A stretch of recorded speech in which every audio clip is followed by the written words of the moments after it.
We all know how important Cade McNamara is to this Iowa football team. The quad injury that he sustained Saturday might be a little bit more significant than people believe. Today, Locked On Hawkeyes. You are Locked On Hawkeyes, your daily podcast on the Iowa Hawkeyes. Part of the Locked On Podcast Network, your team every day.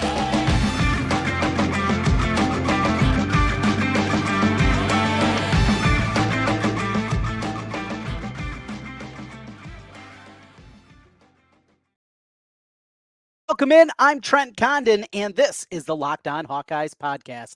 Thanks for making Locked On Hawkeyes your first listen every day. We're available wherever you get podcasts. You can also always find us on YouTube. While you're there, hit that subscribe button. Helps us get in front of more Hawkeye fans. We got Cade McNamara information for you, and it's not good for the signal caller. We will get into that here today and his importance to this Iowa football team.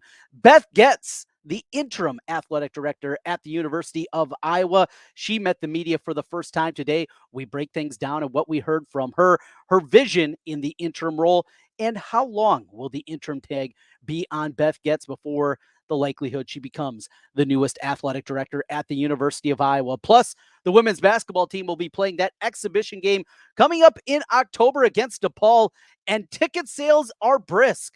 Is there a real chance that this thing will sell out? Well, let's get into it here today, and we kick things off with some football talk. After our only glimpse of the Iowa football team on Saturday, the big story that came out of that one, obviously, was the injury that was sustained by Cade McNamara as he was scrambling forward, had a lot of room, and then went down to the turf in ugly fashion. Of course, Cade McNamara a year ago, his season was cut short after an injury and knee surgery that he had after playing at the University of Michigan.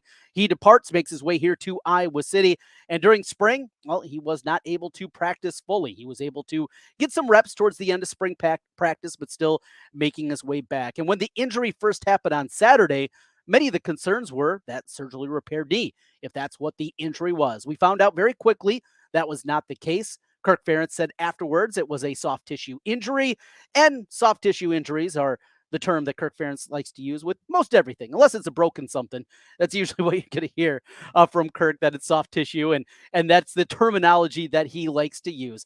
We found out it was a quad injury. That's something that has been out there reported by various media outlets, and kind of the thought is that it's going to be fine. Kept hearing strain, and got some information today from the University of Iowa inside the football program that it could be more significant than that. Now, this was also relayed right away that the plans are right now that Cade McNamara is going to be available and ready to go as long as rehab goes okay here in the next couple of weeks for the opener against Utah State. That he is going to be out there. He is going to give it a go. But for the thought that this is just a little tweak and they're just being safe with him, it sounds like there is more significance than that. If you look online and you go to, your WebMD, you go to those kind of places, a quad strain is anywhere between 1 and 4 weeks, depending on the severity of that. A outright tear of the muscle, that is 8 to 12 weeks. Again, it does not look like a tear if he's going to be able to give it a go or at least try against Utah State. But I think what is being relayed right now, there's a little bit more to this injury than meets the eye. And the big concern about this, obviously, is just how important he is. You saw it on Saturday if you watched it or go back, and a lot of the beat guys that had some film on Saturday of what you were able to see. He's just a lot better quarterback than anything else that they have on the roster. And the excitement level for this Iowa football season, a big part of that was having a competent quarterback, having something that they really haven't had over the last 3 seasons. They take a step forward on that side, and just how many warts that's going to cover up. Also, Cade McNamara, not a runner by any means. We're not talking about a guy that's going to tuck it and run. He's not going to have 400 yards rushing at the end of the season. That's not what he has, but he has the mobility inside the pocket. He has such an innate ability to understand, to feel that pressure, something that certainly we didn't see with Spencer Petras. At times, we didn't see from Nate Stanley. And behind an offensive line that you hope is going to be okay, certainly not a great one, you're going to need a quarterback that can move around a little bit. Doesn't have to be Michael Vick. Doesn't have to be Lamar Jackson. Doesn't even have to be C.J. Beathard early in his career. but a guy that just has that ability shuffle around in the pocket. Look, Tom Brady, the greatest quarterback in all time, has never been known as a burner by any means, but his ability inside the pocket to be able to feel that pressure, to be able to move inside the pocket, that's what separated him, even with his lack of athleticism, into becoming the great quarterback that he was. That's not to equate Cade McNamara to Tom Brady. That's not what I'm trying to do here, but he had some of those qualities. Quarterback that clock in your head, that ability to feel things without seeing them. Those are things that are very difficult to coach. And Iowa quarterbacks, even going back to Beathard, have not had a great ability. Their pocket presence has been severely lacking. And that was a part of the excitement I had for McNamara. Even if he comes back, and this quad injury is 1 to 4 weeks, they keep him under wraps. He is not out there putting any kind of work into it. He goes out there and starts to practice during game week against Utah State. Okay, but is this something that's going to linger? That also has to be in the back of your mind, because if it happens, I said it on Monday's show. Every day, as you know this, I don't think I'm overstating it. If Cade McNamara goes down, if he is debilitated throughout this season because of this quad injury, they're in big trouble because the backups are not there. You saw Deacon Hill. He's got a strong arm, and that's it. He's a bulldozer. He's thick. He's not a very good quarterback. There's a reason he was going to Fordham after he decided to leave Wisconsin. There's a reason he didn't get run at Wisconsin, even with the bad quarterback play that they got with Graham Mertz and company over the last couple of seasons. Strong arm, you need more than that. I don't think Deacon Hill has it at this point in time. Joe Labus, I like more. He hasn't been practicing. And we'll see if he's able to get back out there. There was no update exactly what his injury was, as he has not been practicing there. And then you got a freshman, Marco Linez, that comes in, and he's another protege of Tony Rapiopi, like Spencer Petras. Eek. That's a scary part of it. Coupled with his first 2 snaps that he takes on Saturday, he can't get a handle of the ball. Working under center. Yeah, that's a wow. That is a wow. Cade McNamara, get healthy, young man. Let's hope that this injury is as insignificant as some people want you to believe. But what I heard, it's a little more significant than they are letting on. And that is certainly scary for Iowa football. Well, there is a lot more to get into here today, including the interim athletic director, Beth Goetz, spoke to the media for the first time. What does the interim AD have to say about the Swarm Collective? Famously, Gary Barta wanted nothing to do with it. In fact, never picked up the phone when the director of the Swarm Collective, Brad Heinrichs, gave him a call. What's different there? What's her vision for the program? And Brian Ferentz, to the 25-point per game and 7-win plateaus that he needs to reach this year, are they still there? We'll do that as we continue. This is the Locked On Hawkeyes podcast. Today's episode of Locked On Hawkeyes is brought to you by eBay Motors. For a championship team, it's all about making sure every player is a perfect fit. It's the same when it comes to your vehicle. Every part needs to fit just right. So the next time you need parts and accessories, head to eBay Motors. With eBay Guaranteed Fit, you can be sure every part you need fits right the first time around. Just add your ride to My Garage and look for the green check to know the part will fit, or your money back. Because just like in sports, confidence is the name of the game when you shop on eBay Motors. And with over 122 million parts to choose from, you'll be back in the game in no time. After all, it's easy to bring home a win when the right parts are guaranteed. Get the right parts, the right fit, and the right prices on ebaymotors.com. Let's ride. eBay Guaranteed Fit, only available to U.S. customers. Eligibility items only. Exclusions apply.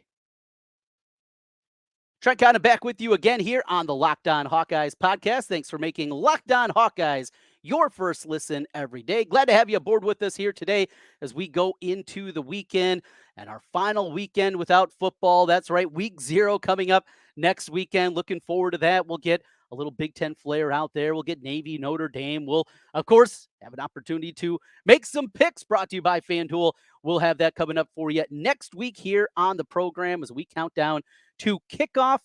Oh, it is getting ever so close, and it feels good, certainly, to have that. Well, today we heard from Beth Goetz, the interim athletic director at the University of Iowa. And for our viewers on YouTube right now, you see her resume before making her way to the University of Iowa. Started up after her coaching career on the soccer pitch as the associate AD at Butler, moved on then to Minnesota, took over under a big time mess at Minnesota as she was the deputy AD and became the interim AD herself, cleaning up the mess and finished second in that race for the AD job. And that was 7 years ago. Went on to UConn before making her way to Ball State, was the athletic director at Ball State out of the MAC for 5 years. And then a season ago, made the jump here to the University of Iowa. Certainly a very good resume. And you look back at athletic directors in the past. Now, there haven't been a ton of them.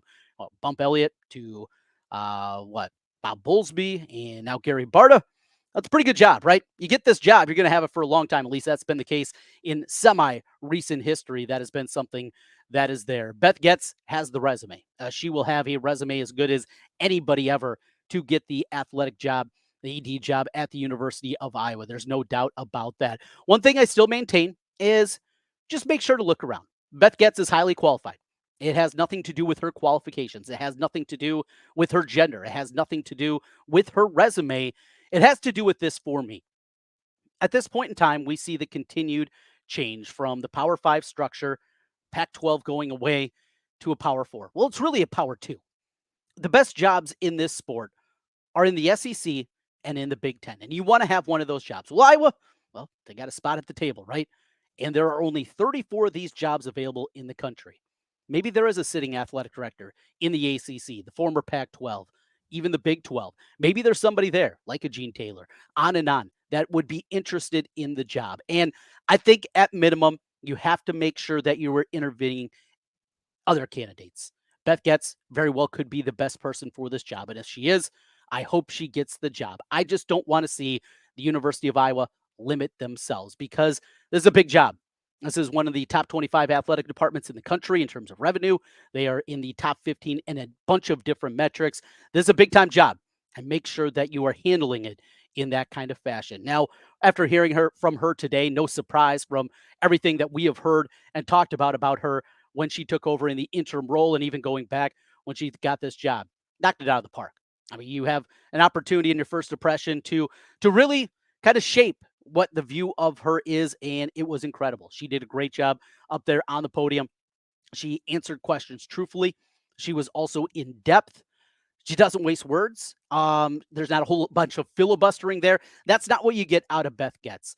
She is somebody that is incredibly understood in the athletic department community. She is somebody that is well respected, and she's somebody that if Iowa ultimately chooses her to be the AD, they're going to be in really good shape. So a few things to take away from this, and you start with the Swarm Collective and the famous relationship that wasn't there between Gary Barta, the former AD, and the Swarm Collective. Brad Heinrichs played golf at the University of Iowa. He went on, made a ton of money, and decided, as he saw more and more of these NIL programs starting up, that Iowa was being left behind, and he didn't want that. So he's undertaken this, and he's undertaken it without taking a nickel of money for himself. He has added staff. He has obviously added and aided both the basketball programs and the football program in delivering. You look at what Iowa did this year in football in the transfer portal. That doesn't happen without the Swarm Collective. But Gary Barta wasn't willing to talk, not have a conversation. That is an awful look. And we saw Jamie Pollard just yesterday, the Iowa State athletic director, issue a statement and sent out a letter to his constituents saying, help him out. Didn't get anything close to that from Gary Barta. Beth Goetz gets it. And even when she was at Ball State, she was somebody that was willing to help the collective. Will it be everything that Brad Heinrichs wants? Probably not, because, hey, he's a kind of person that's shooting for the moon. But she is willing to listen, willing to help, and do what she can in order to make this happen. The University of Iowa, one thing that they have maintained for a long time in their athletic department, win, graduate, do it right. And sometimes maybe we can argue that the do it right part could be blurred a little bit more than they're willing to do. That's a conversation for another day. But they're not going to go all in, right? They're not going to cut every corner, if you will. And that's something that Beth Goetz also maintains. But I will tell you, I was really impressed about that part of it because it's incredibly important. We can complain about it. College sports, as I grew up with it, many of you grew up with, it is completely different than it was in our eras. However, this is the new reality, and you have to embrace it. Adapt or die, right? And if Iowa doesn't adapt and they're working to make that happen, they're going to be in big trouble. We're a small university in comparison to most others in the Big Ten. We're a small state in comparison to most of the others in the Big Ten. We have to do things a little bit different. Look, there's no Minnesota State. There's no Nebraska State. There's no Wisconsin State. We got a Big 12 program in our state on top of it that has a stadium that seats 61,000 for football. There are many difficult natures of the University of Iowa athletic department. You don't want to be left behind. And this is something that's going to be incredibly important to make that happen. A couple other things from Beth Goetz in her press conference yesterday on the gambling investigation. And it was said that they hope to not have a resolution, but have information back in days, not weeks, as it pertains to the football players as they get ready to hopefully get on the field at some point in this season. We know Noah Shannon is involved. We also know that Aaron Blom, his career is over, betting on an Iowa game that he didn't play in, but that is an ultimate no-no, and I got no problem with that. Look, you bet on your own team, you bet against your own team, whatever it may be, you can't come back. It's just as simple as that. It was a dumb mistake. It was a mistake not for tens of thousands of dollars, but for dozens of dollars. You just can't do it. It's the ultimate no-no. It's the ultimate the ultimate no-no in athletics to do something like that. And I get that. But as we await Noah Shannon and we continue to hear that there are going to be other names that are going to be involved, is it 2 games? Is it 4 games? Is it the 6-game suspension that can happen? That's what we're still waiting to see. The NCAA has had the information, and Beth Goetz says that they're hopeful to at least get some information back from the NCAA in days, not weeks. That is certainly important as Iowa prepares. Do they have to make some changes? Do they have to shift some guys around defensively, for the first 2, 4, 6 games of the season? Figuring all that out. It's incredibly important. Let's hope the NCAA gets off their tookuses and actually make that happen. One final thing, and probably the most interesting part maybe for many of the press conference, the question was asked, is Brian Ferentz still have his PIP, right? His performance improvement plan, his IEP. Does he still have that, getting to 25 points per game and the 7 wins on the season? And she said, yes, that is still part of his contract. She is his now. She reports to him, not to dad, to him. There's a reason that nepotism laws are in place, and let's hope that the University of Iowa is doing this right. Well, it showed Gary Barta at least was trying to treat this as right as possible. When somebody's terrible at their job, you put them on a PIP, right? And that's what Brian Ferentz has at this point in time. We can argue the metrics. We can argue the reasons that they were put in place. We can also argue, and I'm willing to do it if you don't believe, if his name was Brian Jones, he wouldn't be around anymore. But it's not. And he is now going into year number 8 as the offensive coordinator. It's got to be better. And there could be excuses. There could be things that could happen, but those are still in place and certainly important to see the way that is going to play out this season. If Iowa just goes out there and coasts to a 24-3 win in week 1 against Utah State, he's not on pace for 25 a game. And already the cat calls will be out there with Iowa State on tap after that, Western Michigan, and of course the big one to open up Big Ten play on the road out at Penn State. That's what we heard from Beth Goetz. We wrap things up on the Locked On Hawkeyes podcast, and one of the more incredible stories of this season. So the women's basketball game that's going to be played in October at Kinnick Stadium. A great idea. It's an exhibition game against DePaul, and they were trying to break the record of 29,000 and change most people ever to view a women's basketball game. Well, they got that. Can they sell out Kinnick Stadium? I think it's a real possibility. We'll do that as we continue Locked On Hawkeyes.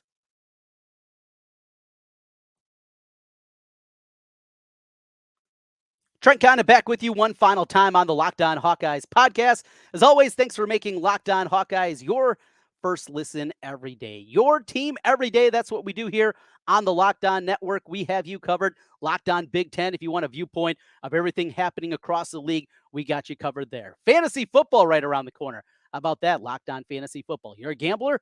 Locked On Bets. Yeah, Lee Sterling, longtime guest on my radio programs. He helps run that over there. Your team in MLB, NFL, NBA, NHL, you name it, we got it here on the Locked On Network. As we continue here, the football game will not be played. It will be a basketball game in Kinnick. And in fact, you see over my shoulder right there, right? Over my shoulder, if you're watching this on YouTube, you see the picture from Kinnick Stadium the day that they had the grapple on the gridiron, the match against Oklahoma State. one of the coolest events that I've ever had a part of. And it was a picture perfect day. It couldn't have gone any better in terms of weather for that one. And that's the great unknown. Anytime you hold something that's normally an indoor event and you put it outside, it worked out incredibly well. Just being there for the match against Oklahoma State was so much fun. And when this was announced a few weeks back, I said, this is something we got to do. It for everydayers, and you've been with us for a while, went down and took my daughter down to Dallas for the Final Four, and what a great experience that was. And this is going to be one where you're going to tell your kids about this one. You're going to tell the grandkids about the day that they put a women's basketball game in Kinnick Stadium. So I got the look here, and this was the initial email that was sent out about this, about what the structure is going to be. Again, YouTube viewers, you will see this right now. So this is the way that it was going to look. It's in the north end zone. That's where they're going to have the floor. And you got, of course, the new north end zone with all the club seats up there, all the big wigs that are going to have that. You're going to put that out there. And they basically had this thing filled up to sections, 105 and 127. Well, they've already gone well past that. In fact, when I tried to get on this morning at 9:06, that's what time I hopped aboard on the website and the ticket office to try to get 4 tickets, 2 adults, 2 kids. Couldn't get one. Couldn't get one. And I tried about 10, 15, 20 minutes later, I think it was. Still, couldn't get anything together. Anything together. Even 2 and 2. We split up the kids and go that direction, my wife and I. It wasn't happening. Couldn't find it. And then I got caught up in some work things and got back to it. And finally, when I did, well, they'd open up more seats, but they're all general admission at this point. So we got general admission, but look at this. This is what it was on Thursday evening and how much further out that the now tickets are. As they're selling general admission seating, they have gone from what was supposed to be section 105 was going to be the end of it. They filled up 105 and 106 and 107, and now they're over to section 108 on the other side. They were going to be stopping at section 120. They're over to section 124. There is a real possibility that this thing is going to have certainly north of 50,000. It was announced earlier today on KXNO during Murph and Andy that they'd already sold 30,000 tickets. That was at 2 o'clock. This thing's going to go north of 50,000. This thing's going to go north maybe of 60,000. Now, when you get into the other end zone, the old south end zone, well, old. It was built and put into place 18 years ago in 2005. But you go there, that's about 10,000 seats. And that's going to be a long, long ways away from the hardwood in order to see that. But it is absolutely amazing what this fan base, just how beloved this team is. Caitlin Clark and her abilities and just the fanfare that's going to be around it. This is something we have never seen before. Iowa very recently in men's basketball had the National Player of the Year in Luka Garza. Brad Banks was a Heisman runner-up. They've had All-Americans, but they've had nobody like this that takes a sport to a completely different place. And that's what you have with Caitlin Clark and the way that this fan base has wrapped their arms around him. People that have never watched women's sports before that has got aboard this train. It's something that it's indescribable what we're seeing. 50, 60,000 people at Kinnick Stadium to watch a women's basketball game. I've been there in Carver Hawkeye before under Lisa Bluter. Well, they dropped the curtain and they tried to make it more intimate in order for it to feel like a venue that should have women's basketball. Well, now they sold out season tickets. And this is going to be one of your few opportunities to maybe watch this team in person this year. Look, if you didn't get tickets here in Des Moines, if you didn't get tickets and you're not part of this season ticket base, you're either going to be paying through the nose, you're going to be looking for a road trip to go on the road and maybe go up to Minnesota or somewhere else if they play relatively close to wherever you are in the state. You're going to do those kind of things. But in order to see them in Iowa City, this is going to be your best shot. Proceeds are going to go to the Children's Hospital. And that's the other thing, too. Look, it's going to be a Sunday in October. Very well, the day after the Wisconsin game. Could be crappy weather. Could be cold. Could be rainy and they have to move it into Carver. Whatever it turns out to be. And for a cost of $22 for me and my family, well, if we don't go, we don't go, right? Okay, it's a sunk cost, and the money's going to a good place, and you're going to be completely fine with that. Let's keep doing it, Hawkeye fans. Go to Hawkeye Sports right now. Sign up for a couple of tickets. Try to make it there. It is going to be an incredible experience. Now, are you going to be in a spot where you're not going to be able to see it very well? Probably. You're going to be in general admission like me. Hey, I was at the Final Four when it was up in Minneapolis a few years back. And my media section, I was not courtside, I will tell you that much. I was in the upper deck of U.S. Bank Stadium. I was a long ways away but just being there, being part of the experience, it was absolutely worth it. With all the video screens on, you'll see what's going on. And it's an exhibition basketball game. Let's have a fun time. Let's all experience it together. Should be a fun one at Kinnick. That does it for today. Thanks as always for making Locked On Hawkeyes your first listen every day. Back with you next week. Plenty to get into as we count down to kickoff. It will be game week of college football. Week zero will be beginning. We will obviously be talking about that. We'll see if we get more updates on Cade McNamara dealing with that quad injury, how much back at practice, what can he do at this point in time, working with his new receivers, trying to get timing down, all these different things. I'm a little bit concerned. That's where we sit here today. Have a great weekend. We'll talk to you again next week. Go Hawks.